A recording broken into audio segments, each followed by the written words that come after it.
자, 반갑습니다. 네.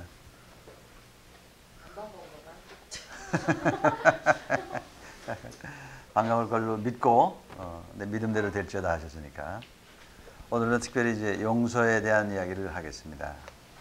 내적 치유와 용서는 아주 중요한 관계가 가지고 있죠. 일반적으로 용서에 대해서 우리가 잘못 이해하고 있는 부분이 굉장히 많습니다. 우리가 성경을 보면서 성경에 쓰는 단어들과 우리가 사용하는 단어의 의미가 너무 달라서 성경에서 A라는 뜻으로 이걸 썼는데 우리는 그 단어의 의미를 B라는 단어의 뜻으로 받아들여서 우리 나름대로 해석하는 경우가 너무 많아요. 구원이라는 단어도 그렇고 또 용서라는 단어도 그렇고 그것이 구체적으로 성경적으로 어떤 의미가 있느냐를 우리가 알아야 되는데 그걸 그냥 인간적으로 내가 상식적으로 어떤 의미를 가지고 있느냐 이렇게 적용을 하는 것이죠. 그 중에서도 용서가 아주 심각합니다. 그래서 용서가 아주 광범위하게 쓰이는데 우리가 아주 많은 경우 잘못 알고 있어요. 그래서 내적 치유다 하면 사람들이 이렇게 얘기합니다. 치유가 왜 필요합니까? 용서하고 성령 충만 받으면 되지 않습니까? 이렇게 얘기를 합니다. 근데 그게 절대로 이제 아닌 걸 여러분이 아셨기를 바라요. 용서라는 것이 그렇게 내적 치유라는 것이 그렇게 간단한 것이 아니고 또 용서라는 것이 그렇게 간단한 것도 아니고 용서하는 것이 만병통치도 아니다 하는 것을 여러분이 아셨기를 바랍니다. 교재로 들어가죠. 교재 33페이지 33페이지 보겠습니다. 다 같이 한번 같이 읽죠. 맨 위에 데이비드 시먼즈 박사가 한 얘기입니다. 크리스천들의 고통의 문제에는 크게 두 가지 원인이 있다. 첫째는 하나님의 조건이 없는 사랑과 용서의 은혜를 제대로 이해하지 못하기 때문에 마음으로 받아들이지 못하는 것이고 둘째는 그 같은 조건 없는 사랑과 용서를 다른 사람에게 베풀지 못하기 때문이다. 내가 용서를 제대로 깨닫지 못하면 다른 사람한테 그 용서를 할 수가 없어요. 내가 아는 대로 다른 사람에게 주는 거거든요. 내가 먹은 대로 만들어주는 거고 내가 먹은 맛으로 만들어주는 건데 내가 그 용서의 의미를 하나님의 조건이 없고 무조건적인 그리고 우리의 상상을 초월한 그 용서를 내가 체험하지 않으면 체험하고 경험하고 마음속에 새기지 않으면 그것을 다른 사람한테 줄 수가 없는 거예요. 일반적으로 거기에 문제가 있는 겁니다. 그래서 우리가 용서를 하지만 어떤 식으로 용서를 하냐면 많은 사람이 이렇게 얘기해요. 그 사람이 나한테 잘못한 저 사람이 용서받을 준비가 돼 있으면 내가 용서하지. 그놈이 와서 나한테 용서를 구해야 용서할 거 아니야. 이렇게 얘기합니다. 그리고 또 한 가지. 내가 한 번 용서해 준다. 그러나 다시 또 하면 국물도 없다. 결코 내가 다시는 두 번 다시 용서 안 한다. 이렇게 얘기를 합니다. 근데 이것은 지금 좀 전에 읽은 거 하나님의 조건이 없는 사랑과 용서의 은혜. 우리가 하나님의 조건 없는 사랑과 용서를 받은 사람이에요. 그렇죠? 우리가 그 용서를 받지 않았으면 우리는 지금 어떻게 돼 있을까요? 어느 길에 서 있을까요? 심판대로 가는 길에 서 있어요. 근데 우리는 어떤 길에 지금 서 있어요? 우리는 영원한 생명을 얻으러 가는 길에 서 있어요. 믿음으로 생명을 얻고 그 길을 향해서 가는 사람들이에요. 완전히 길이 다른 거예요. 왜? 하나님의 용서가 그 조건 없는 용서가 우리한테 있었기 때문에 그렇게 된 거죠. 그 용서를 받지 못하는 사람은 다른 사람을 자기가 가는 길로 끌고 가는 것이죠. 주기도문에서도 용서하는 것에 대해서 강조를 하고 계세요. 그래서 33페이지 제일 밑에 보면 에베소서 4장 31절 32절의 말씀이 나옵니다. 용서에 너무 중요한 부분인데 한번 같이 읽어보죠.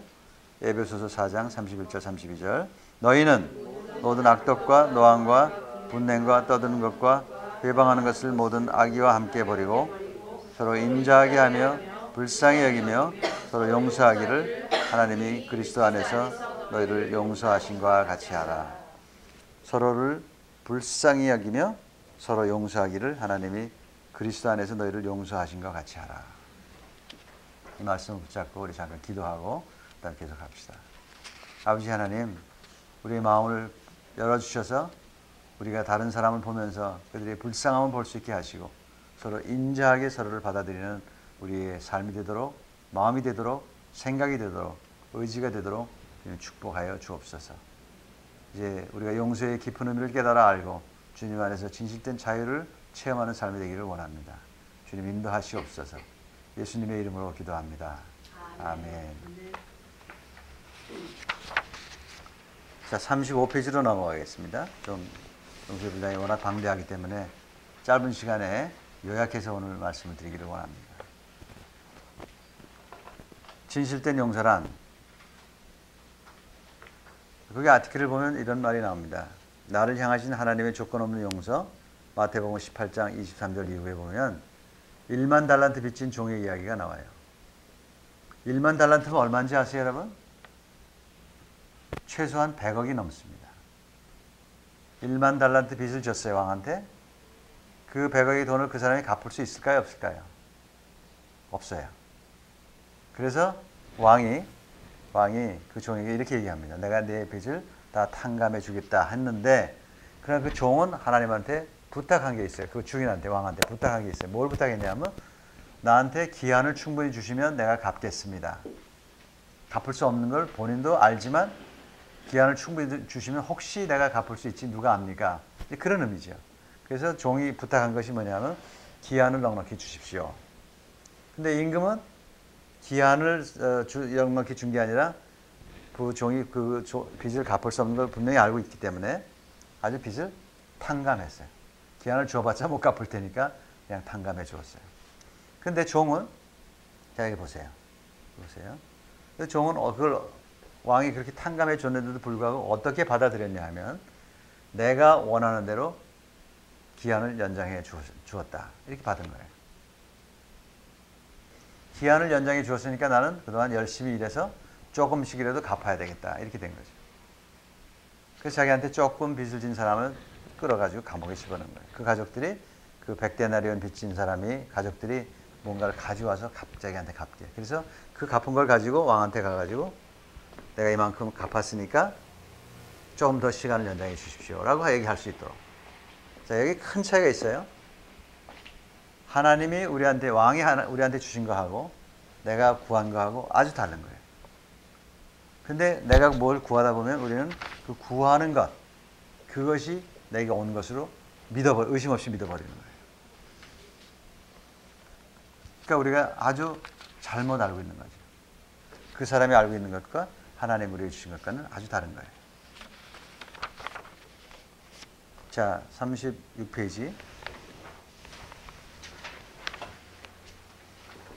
그래서 이 강의를 통해서 여러분들이 하나님이 우리에게 주신 것이 무엇인가, 왕이 우리에게 주신 것이 무엇인가를 분명히 깨달을 때 용서가 자연스럽게 되는 것을 경험하시게 될 것입니다. 자, 진실된 용서로 나가는 단계 첫 번째, 제목만 읽지요. 자, 같이. 나에게 상처를 준 사람을 더 이상 나에게 빚진 자로 간주하지 않는 것.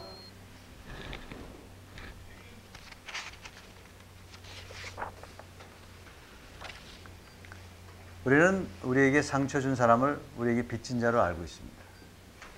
저놈이 나한테 빚을 갚아야 돼. 어떻게 갚아요? 와서 찾아와서 잘못했다고 빌어야 되고 사과해야 돼. 그걸 빚 갚는 거로 생각하는 거죠. 그런데 용서를, 진실된 용서의 첫 번째 단계가 그 사람이 나한테 빚진 자가 아니라는 것. 그건 마찬가지. 아까 1만 달란트 빚진 종하고 100데나리온 빚진 종이 있어요. 1만 달란트 빚진 종이 이 100데나리온 빚진 자를 어떻게 생각하고 있어요? 너는 나한테 빚진 자야. 그죠? 100데나리온 빚을 졌지? 나한테 갚아야 돼. 자기가 용서받은 건 생각하지 못하고. 그렇죠? 자기는 1만 달란트, 100데나리온의 10,000배가 넘는, 100데나리온은 1달란트의 100분의 1이니까 100만 배가 넘는 빚을 탕감받은 사람이 다른 사람을 빚진 죄인으로 생각하는 거예요. 여러분, 말이 안 되죠? 그죠? 상식적으로 말이 안 되죠? 돼야 안 돼요? 근데 우리는 그렇게 생각하고 있어요. 내가 하나님의 은혜가 없으면 내가 이 자리에 설 수 없는 사람인데, 지금 살아있는지 살아있을 수도 살아있지도 못할 사람인데 내가 다른 사람이 나한테 빚진 걸로 생각하는 거야. 나한테 상처 준 사람을 내가 그 사람이 나한테 빚진 자라고 생각하는 거지.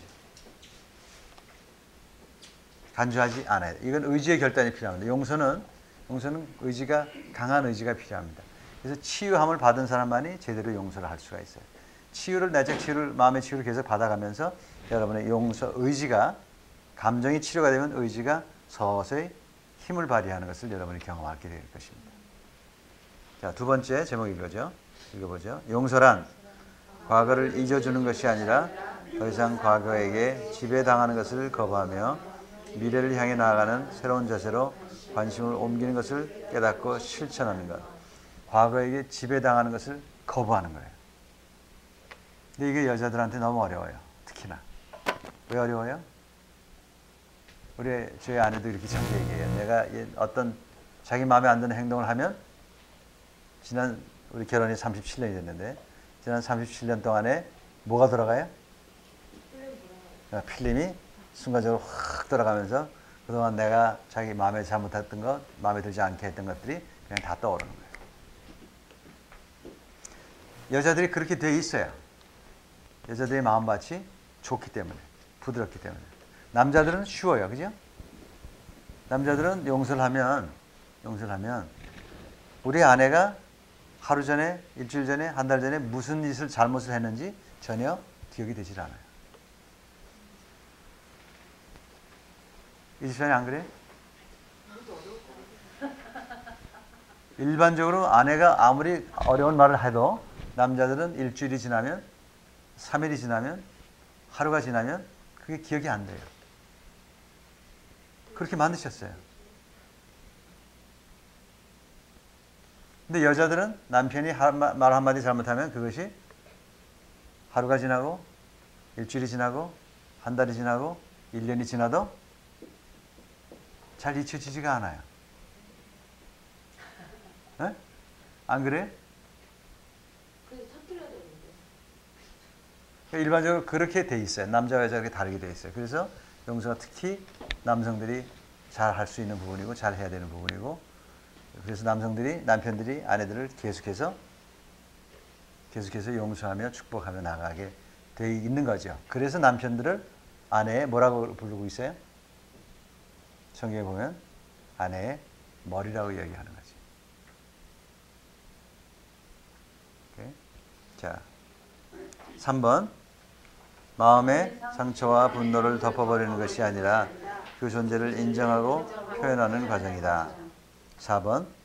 한 번 용서했다고 모든 아픔과 분노가 즉시로 사라지지도 않고 나의 상처가 바로 아물지도 않는다. 5번. 진실된 용서는 나 자신의 능력으로는 불가능한 것이며 오직 성령님의 은혜로만 가능하다는 것을 겸손히 인정하고 받아들여야 한다. 자, 용서를 어떻게까지 예수님이 말씀하시냐 하면 마태복음 5장 44절 45절 밑에 같이 한번 읽죠. 나는 너에게 이르노니 너희 원수를 사랑하며 너희를 핍박하는 자를 위하여 기도하라. 이같이 한즉 하늘에 계신 너희 아버지의 아들이 되리니. 자, 우리가 이 기준하고 예수님의 말씀에서 얼마나 멀리 떨어져 있는가를 한번 생각해 보세요. 우리 한국에 가보면 이북에서 6.25 전쟁 때 넘어온 분들이 많이 있습니다. 고향을 잃어버리고 고향과 가족들 다 버리고 넘어온 분들이 많이 있어요. 그분들에게 얘기해 봅시다. 나는 너희 이북 실향민에게 이르노니 너희 원수를 사랑하면, 이 원수가 누구예요? 공산당들이죠. 북한 공산당을 사랑하며. 걸려요, 안 걸려요? 할 수 있겠어요, 없겠어요? 내 가족들을 다 죽이고 핍박하고 나의 모든 것을 빼앗고 나를 죽이려 한 자들을 어떻게 사랑하겠어요? 우리 상식적으로, 인간적으로는 불가능해요. 그러나 진실된 용서는 그것이 가능하게 한다는 거죠. 그래서 너희를 핍박하는 자를 위해서 기도하라. 이북 공산당들을 위해서 기도하라. 자, 37페이지 중간에 우리는 용서를 언제 해야 하나요? 예수님은 언제 우리를 용서하셨는가를 여러분이 깊이 생각해야 됩니다. 아까 처음에 말씀드렸어요. 여러분 너무 부지런히 읽으시느라고 정신이 하나도 없는데 읽지 말고 제가 읽는 것만 같이 읽으시고 저를 보시고 같이 따라 나가셔야 돼요. 예, 그게 여러분 강의가 더 마음속에 깊이 들어가는 것입니다. 우리가 어떻게 용서를 한다고 그랬어요? 보통의 경우 상대방이 우리에게 잘못한 사람이 뭘 구할 때? 용서를 구하러 올 때, 잘못했다고 얘기했을 때 용서해 주죠. 어떻게 하면서? 대단히 의식되면서 아주 큰 거를 상대방에게 주는 것처럼 해가면서 용서해 주죠. 근데 예수님이 어떻게 용서하셨는가 보세요. 로마서 5장 8절 다 같이. 우리가 아직 죄인 되었을 때 그리스도께서 우리를 위하여 죽으심으로 하나님께서 우리에게 대한 자기의 사랑을 확증하셨느니라. 언제? 우리가 아직 죄인일 때. 우리가 아직 죄인이라는 것이 뭘 의미하죠? 우리가 그 사람이 아직도 나를 대적하고 있을 때. 그 사람이 내 앞에서 전혀 용서를 구할 준비가 안 돼 있을 때. 용서를 구하기는커녕 내가 너한테 뭘 잘못했어? 뭐 다 그렇게 사는 거 아니야? 뭐 이런 식으로 나오고 있을 때. 그때 그리스도께서 우리를 위하여 죽으심으로 우리의 사랑을 확증하셨다. 용서하는 정도가 아니라 우리 위해서 죽으셨다. 아, 나는 그리스도가 아니잖아요. 얘기하실 수 있어요. 네? 그러니까 여러분이 이 말씀을 깊이 묵상하시기를 바랍니다. 자, 39페이지 용서의 세 측면. 지금까지 얘기는 이제 용서에 대한 사전 배경이에요. 우리가 용서에 대해서 얼마나 잘못 이해하고 있는가, 우리가 용서에 대해서 용서가 제대로 안 되도록 하고 있구나 하는 그런 상황에서 살고 있는가를 여러분이 생각하시고, 이제부터 용서에 대해서 구체적으로 그럼 우리가 어떻게 해야 되겠냐를 여러분에게 인도하고자 합니다. 용서의 세 측면. 자, 1번 다 같이 읽죠. 용서에 대한 설명을 온전히 마무리 짓기 위해서는 마음의 원리 중 고난에 대해 우리들이 일반적으로 어떻게 생각하고 어떻게 반응하며 나가서 왜 그렇게 반응하는가를 아는 것이 매우 중요합니다. 그래서 인간은 읽으세요. 인간은 본래 중심적이고 자기 보호적이며 자기 방어적입니다. 자신은 괜찮은데 내 주위 사람들이 잘못되었고 남들이 나에게 잘못을 저질렀기 때문에 내가 이렇게 아프고 힘들다고 생각하는 것입니다. 나아가서 하나님이 나를 차별하셔서 또는 실수하셔서 내 인생이 이렇게 고통스럽게 되었다고 믿고 살아가는 것입니다. 모든 사람들이 자기 중심적이에요. 나는 괜찮아요. 나는 전혀 잘못이 없어요. 많은 사람들이 이제 상처를 많이 받았다고 하면서 이제 이 과정을 겪어요. 치유 과정을 겪고 나서 하는 얘기가 뭐예요? 아, 내가 상처를 받은 것뿐 아니라 나도 엄청나게 많은 사람한테 많은 상처를 주었군요. 그걸 깨달아 하는 거죠. 상처를 받은 사람들은 많은 사람한테 상처를 줍니다. 그래서 자기 속에서 받은 거니까 나오는 거죠. 자연스럽게 흘러나오는 거죠. 근데 나는 상처 줬다는 얘기를 전혀 안 해. 전혀 그런 생각도 없어. 나는 최선을 다해서 남편을 섬기고 아내를 사랑하고 자식들 사랑하고 열심히 일하고 그렇게 살아왔다고 생각해요. 아주 확실하게 믿는 거예요. 근데 여러분 텔레비에서 드라마에서 보면 어때요? 야, 다 보이죠? 저 시어머니, 저 며느리, 저 동서 서로 간에 잘못하고 상처 준 거 다 보이죠? 근데 한 가지 그 드라마를 보면서 여러분이 느끼셔야 될 게 있어요. 저렇게 하고 있는 저 사람은 자기가 저렇게 하고 있는 것이 얼마나 다른 사람에게 아픔을 준다는 것을 알아요, 몰라요?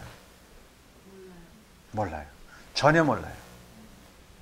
저렇게 하고 있는 행동이, 내가 이렇게 하고 있는 행동이 다른 사람한테 아픔을 준다는 것을 전혀 꿈에도 요만큼도 생각하지 않고 있어요.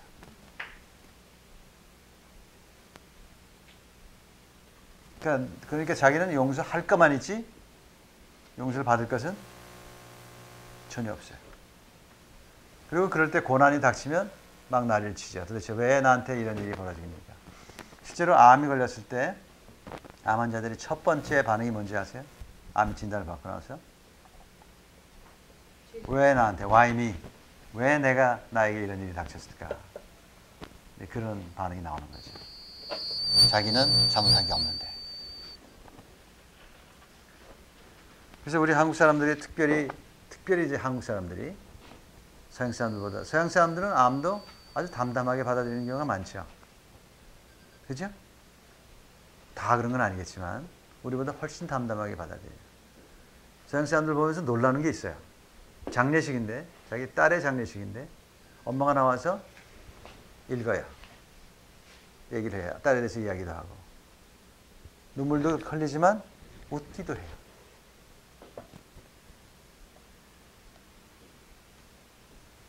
근데 우리는 그럴 수 있어요, 없어요? 어디 가서 올라가서 그렇게 얘기를 해요. 우리는 그냥 우느라고 바쁘지요. 말만 하면 눈물이 쏟아지죠. 아주 감정 처리가 달라요. 네? 다르다고요, 그렇게.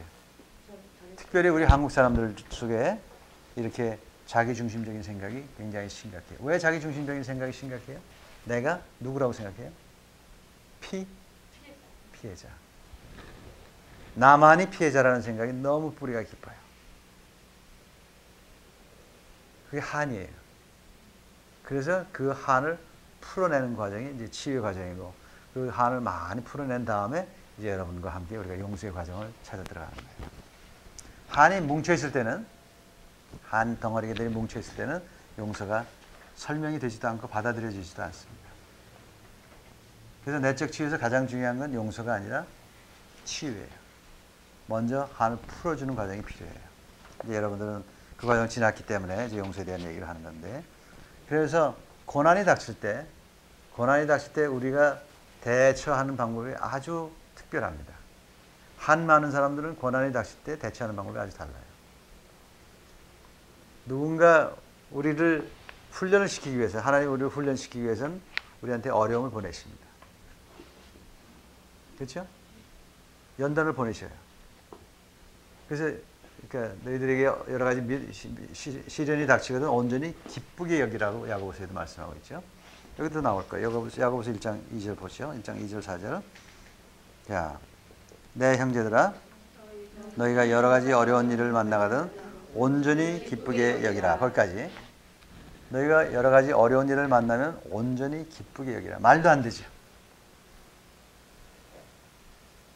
말도 안 돼. 여러분에게 어려운 일이 닥칠 때 온전히 기쁘게 여긴다고 하는 사람 한번 손 들어보세요. 나도 못해요. 첫째 마음이 그냥 무너져 내리지. 우리는 어려움이 닥치면 무너져 내리고 어떤 반응을 구해요? 주님 앞에 엎드려 기도하면서 어떻게 얘기해요? 주여, 이 어려움을 빨리 제거해 주옵소서. 이 어려움에서 나를 풀어내 주옵소서. 이 어려움에서 우리 자녀들을 풀어내 주옵소서. 건져 주옵소서. 소리를 붙여서 소리치며 기도하는 거죠. 근데 여기 성경에 뭐라고 돼 있어요? 어려움이 닥치거든 온전히 기쁘게 여기라. 왜? 그 다음에 읽어보죠. 이는 너희 믿음의 시련이 인내를 만들어내는 줄 알미라. 인내를 온전히 이루라. 이는 너희를 온전하고 구비하여 조금도 부족함이 없게 하려 함이라. 하나님의 관심은, 하나님은 우리가 당하고 있는 모든 어려움을 제거해 주시는 해결사가 아니라 하나님이 그 어려움을 의도적으로 우리한테 주시는 거예요. 이 어려운 남편을 우리한테 의도적으로 주셨어요. 이 어려운 자식들을 우리한테 의도적으로 주셨어요. 이 어려운 아내를 우리한테 의도적으로 주셨어요. 왜? 뭐 하려고? 뭐 한다고 그러셨어요, 이게? 이는 너희 믿음의 시련이 뭘 만들어내요? 인내를 만들어내는 줄 압니다. 우리한테 천국을 끝까지 밀고 나갈 수 있는, 영원한 생명을 향해서 나갈 수 있는 인내를 준비시키기 위함이시다. 그러니까 자, 여기 보세요. 인내가 필요하다는 거 여러분 인정하시죠? 이 말씀을 여러분이 거부하시면 안 돼요. 야고보서 1장 말씀을. 하나님의 말씀이죠. 야고보서에만 그런 게 아니죠. 로마서에도 나와 있어요. 로마서 그 다음에 한번 볼까요? 로마서 5장 3절 4절 다 같이 읽죠. 다만 우리가 환난 중에도 즐거워하나니 이는 환난은 인내를, 인내는 연단을, 연단은 소망을 이루는 줄 알미라. 그렇죠? 환난 중에도 즐거워한다 그랬어요. 말이 돼야 안 돼요? 안 되지요. 우리 상식으로는 말이 안 되잖아요. 한 맺힌 사람한테는 말이 안 돼요. 한이 풀린 사람들은 이것을 받아들일 수가 있어요. 아, 그래서 하나님이 나한테 환난을 주셨구나. 환난은 여기 그 다음에 뭐라고 되어 있어요? 인내를 낳고. 인내가 이렇게 중요하구나. 참는 것이 참고 버티는 것. 인내라는 것은 그냥 참는 게 아니라 참고 버티는 것이요. 언제까지? 하늘나라 갈 때까지. 이 세상 떠날 때까지. 참고 버티는 것이 우리한테 그렇게 중요한 거예요.